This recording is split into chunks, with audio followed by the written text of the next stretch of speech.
This video is for anyone who has a 2005 to 2010 Honda Odyssey and they would like to manipulate the buckles in a way so that the vehicle doesn't know if these are buckled or unbuckled.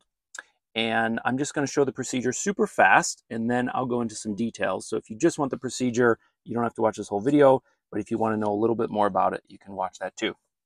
So it's very simple. You remove these side panels from the seat. You do that quite easily, no tools required. You go to the front, you pry this back, and then there's this hook, and the whole thing just kind of lifts off with some wiggling. You don't need any tools, and if you're gentle, you won't break anything. Then you take the wires going from the buckle to the control module on both sides. You cut them, you strip back some wires. You go to the wires that are on the module side, not on the buckle side.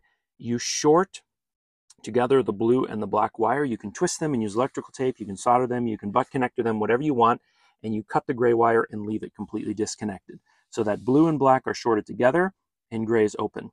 If you do this work with the key off, the control module doesn't see that there's an implausible signal at any point in time. You won't get any fault codes and you can drive around with your seatbelt buckled or unbuckled. The control module will never know the difference. Okay, now into some of the details in case you're interested as to why to do this and how it works more at a technical level. So I love seatbelts. I use it all the time. This isn't about tricking the car so I can go without a seatbelt. There are times, however, when I'm going in and out of campgrounds or in and out of a driveway, when I'm jumping in and out of the car a bunch with a trailer, and it's just super annoying to always have the car dinging at you when you're trying to focus and concentrate. Also, when my wife and I get in the car to go somewhere, there may be a few moments when she's not yet buckled and doing something with the kids as we drive out of the parking lot or whatever. And it's just super annoying. And since we're spending a bunch of time in the car in the next couple months, I just decided to bypass this and make it a little bit easier on myself. Okay, that's the philosophy behind it. If you think that that's unacceptable and wrong, then don't follow this procedure. And if you think that's reasonable and you take responsibility for your own safety, well, then do it. Okay, so the way this works, there are two switches inside of this buckle. And the control module does that for redundancy. Basically, when the seatbelt is unbuckled, you have one switch which is connected and another switch which is open. And then when you connect the buckle, it oscillates. And so if you're curious, you can see that right now.